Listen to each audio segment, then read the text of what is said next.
भारत संविधान के निर्माता, आधुनिक भारत के निर्माता डॉक्टर बाबा साहब अम्बेडकर, जिन्होंने करोड़ों वंचितों, उपेक्षितों, महिलाओं, आदिवासियों, अल्पसंख्यकों को हक, अधिकार, स्वाभिमान और सम्मान से जीने का, रहने का, खाने का, पहनने का अधिकार दिया और उनको अपना सर्वांगीण विकास करने का अवसर प्राप्त हो। विश्व का सबसे व्यापक संविधान भारत को देने वाले भारत के प्रथम कानून मंत्री बाबा साहब डॉक्टर भीमराव अंबेडकर जी की 132वीं जयंती है और उनकी जयंती पर मैं उनके चरणों में कोटि कोटि नमन करता हूं और आप सभी का जयंती में शामिल हो रहे बड़े भैया और छोटे भाइयों को क्रांतिकारी इस्तकबाल करते हुए जय भीम पेश करता हूं।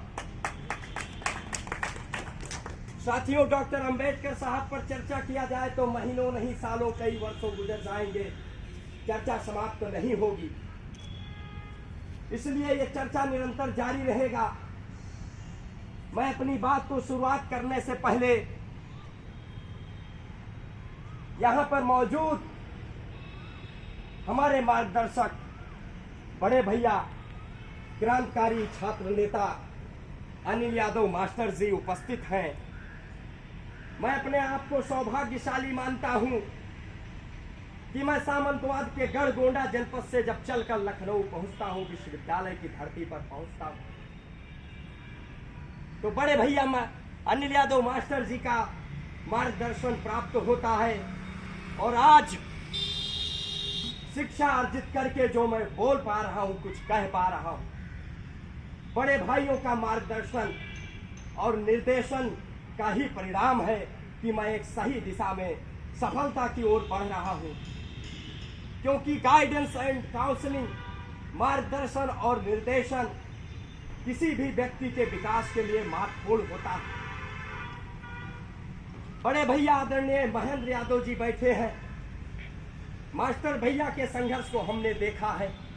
समाजवादी छात्र सभा की इकाई में प्रदेश उपाध्यक्ष से लेकर राष्ट्रीय महासचिव तक का जिम्मेदारी मास्टर भैया को रहा है। लगभग 1.5 वर्षों से अभी कुछ ही दिन पहले जेल से रिहाई हुई है। 2017 में हमने देखा है बड़े भैया महेंद्र यादव अनिल मास्टर जी ने जिस तरीके से विश्वविद्यालय में गरीबों, वंचितों और उपेक्षितों के बच्चों को शिक्षा से वंचित करने की साजिश के तहत जिस तरीके से उनकी फीस वृद्धि करके और यहाँ के करोड़ों, हजारों करोड़ों के कार्यक्रम करवा कर और मुख्यमंत्री जी को आमंत्रित करके पैसा बर्बाद किया जा रहा था, उसके विरोध में, फीस वृद्धि के विरोध में मुख्यमंत्री जी को काला झंडा दिखाने का कार्य बड़े भैया महेंद्र यादव ने। आज हमें गर्व होता है। यहाँ संख्या क्या है ये मायने नहीं रखता है, लेकिन नौजवान साथियों, मैं कहना चाहूंगा कि आप यहाँ से जाने के बाद पढ़ाई करना और 10-10, 5-5 छात्रों को जोड़ना, जिससे आगे की संगोष्ठी भारी संख्या में हो। मुझे याद है मास्टर भैया, संख्या बल कोई भी रही हो, लेकिन संघर्ष में कभी पीछे नहीं। महेंद्र भैया के नेतृत्व में हमने संघर्ष किया है। हमने देखा है पुलिस की लाठियां। सोचिए, वो लाठियां बरस रही थी जिसकी हम लोग कल्पना नहीं कर सकते हैं। इतना संघर्ष और इतना संघर्ष क्यों, इस पर विचार करना चाहिए साथी। इसलिए बाबा साहब के मूवमेंट को आगे बढ़ाने के लिए, जिससे गांव गरीब किसान का लड़का शिक्षा से वंचित ना रह जाए, उसके लिए बड़े भैया महेंद्र यादव हो, अनिल मास्टर भैया हो, बहन कांची सिंह हो, बड़े भैया आकाश कैराती जी हो, यहाँ पर उपस्थित हैं। हमने संघर्ष देखा है। उस विरासत को, उस संघर्ष को आप सभी को आगे बढ़ाने की जिम्मेदारी मिली है। इसी शुभकामनाओं के साथ मैं आप सभी से निवेदन अपील करना चाहूँगा, इस संघर्ष को और मूवमेंट को आगे बढ़ाइएगा। और यहाँ पर शुभम भाई से लेकर मिशनरी साथी रवि भाई से लेकर रवि भाई ने बहुत ही विस्तृत तरीके से डॉक्टर अंबेडकर के दर्शन को, उनके सिद्धांत को बहुत ही व्यापक तरीके से हमको समझाया। बाबा साहब कहते थे शिक्षा वह शेरनी का दूध है, जो जितना पिएगा वो उतना दहाड़ेगा। रवि भाई को हम लोगों ने देखा दहाड़ते हुए,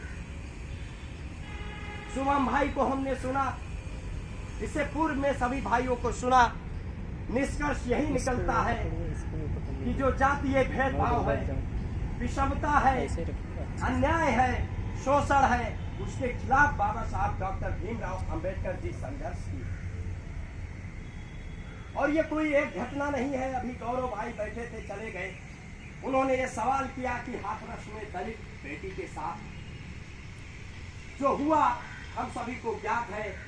और जो अपने आप को हिंदू कहते हैं, वो हिंदू परंपराओं को भी न मानते हुए 12 बजे 2 बजे अंतिम संस्कार कर दिया गया। गौरव भाई से मैं कहना चाहूंगा, ये कोई एक घटना नहीं है। आजादी के 75 वर्ष बाद इस अमृत काल में राजस्थान जैसे तमाम खबरें देखने को मिल जाती है कि एक दलित छात्र को पीट पीट कर उसकी हत्या इसलिए कर दी जाती है कि वो मास्टर साहब के मटके से पानी पी लेता। महान आंदोलन, तालाब के लिए आंदोलन के रवि भाई, शुभम भाई भी चर्चा कर रहे थे। कुपोषण की चर्चा हुई, जो गरीबी है, असमानता है, प्राथमिक विद्यालयों में जो शिक्षा का स्तर निम्न है, जो बहुजन समाज है, वंचित समाज है, उस समाज को मुख्य धारा में लाने के लिए हम लोगों के कंधे पर बड़ी जिम्मेदारी है। और डॉक्टर अंबेडकर को यही सच्ची श्रद्धांजलि है। बाबा साहब कहते हैं, गुलाम को यह एहसास हो जाए कि वो गुलाम है तो अपनी बेड़ियों को तोड़ने के लिए वो मजबूर हो जाएगा। इसलिए नौजवान साथियों, बाबा साहब को पढ़ते हुए, ओम प्रकाश वाल्मीकि जी को पढ़ते हुए, महामानव राष्ट्रपिता ज्योतिबा राव फूले जी को पढ़ते हुए, माता सावित्रीबाई फूले जी को पढ़ते हुए, हमें वर्तमान परिस्थितियों में उस आधार पे किस तरीके से संघर्ष करना है, यह हमें अपने सिद्धांत का निर्धारण करना होगा। अन्यथा बाबा साहब जो चाहते थे कि हमारा मूवमेंट आगे बढ़े, अंतिम संदेश में उन्होंने ये बात स्पष्ट की है। और अंतिम संदेश उन्होंने जो दिया है, उनके मूवमेंट को आगे बढ़ाना ये असली श्रद्धांजलि होगी। और बाबा साहब को कोई उनके जयंती के अवसर पर ही याद करने की नहीं, आप अपने डेली बेसिस के दैनिक दिनचर्या में लागू कर लीजिए। जब आपको लगे आप शून्य हो गए हैं, आप संघर्ष करने की हिम्मत नहीं है और आपके पास कोई उत्तर नहीं है, तो डॉक्टर अंबेडकर और ओम प्रकाश वाल्मीकि, महामानव ज्योतिबा राव फूले जी को, मानव मुक्तिदाता अंबेडकर को पढ़ लेंगे तो आपको वो मोटिवेशन, वो प्रेरणा मिलेगी कि जीवन में कितनी ही कठिनाइयां और संघर्ष क्यों ना हो आपके सामने, आप उससे कभी भागेंगे नहीं, उसे लड़ने के लिए हिम्मत आपके अंदर आ जाएगी। नौजवान साथियों, चर्चा करने को बहुत है, लेकिन हमारे बड़े भैया महेंद्र यादव, अनिल मास्टर भैया बैठे हैं, उनको सुनने के लिए हम लोग बेसब्री से इंतजार कर रहे हैं। हमारे हम सभी के मार्गदर्शक हैं, प्रेरणा स्रोत हैं। मुझे याद है कि इन लोगों के नेतृत्व में हमने जो संघर्ष किया है, जो मार्गदर्शन, जो प्रेरणा मिली है, वो डॉक्टर अंबेडकर के मूवमेंट को आगे बढ़ाने की जिम्मेदारी हम लोगों की है, हम सभी साथियों की है। इसलिए नौजवान साथियों, यहाँ पर आप लोग यहाँ पे जाने के बाद, अभी बहन कांची सिंह कह रही थी कि बाबा साहब थे इसलिए हम हैं।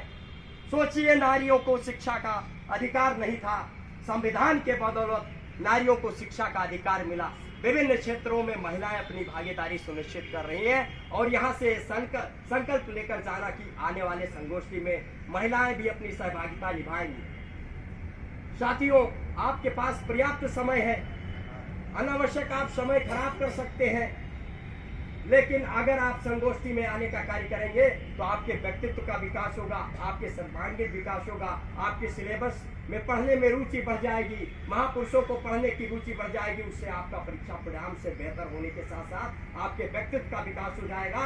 अन्यथा आपकी शिक्षा अर्थहीन हो जाएगी, शिक्षा कोई सिद्धांत नहीं होगा और ये डॉक्टर अंबेडकर के सपनों का मोमेंट नहीं होगा। इसलिए मैं पुनः बाबा साहब के चरणों में उनको नमन करते हुए उनकी जयंती पर तमाम करोड़ों उपेक्षितों, वंचितों, अछूतों को हक, अधिकार, स्वाभिमान दिलाने वाले बाबा साहब को नमन करते हुए हिंदू कोड बिल के माध्यम से महिलाओं को आर्थिक सामाजिक अधिकार देने वाले मानव मुक्ति दाता बाबा साहब डॉक्टर अंबेडकर के चरणों में नमन करते हुए मैं अपनी वाणी को विराम देता हूँ।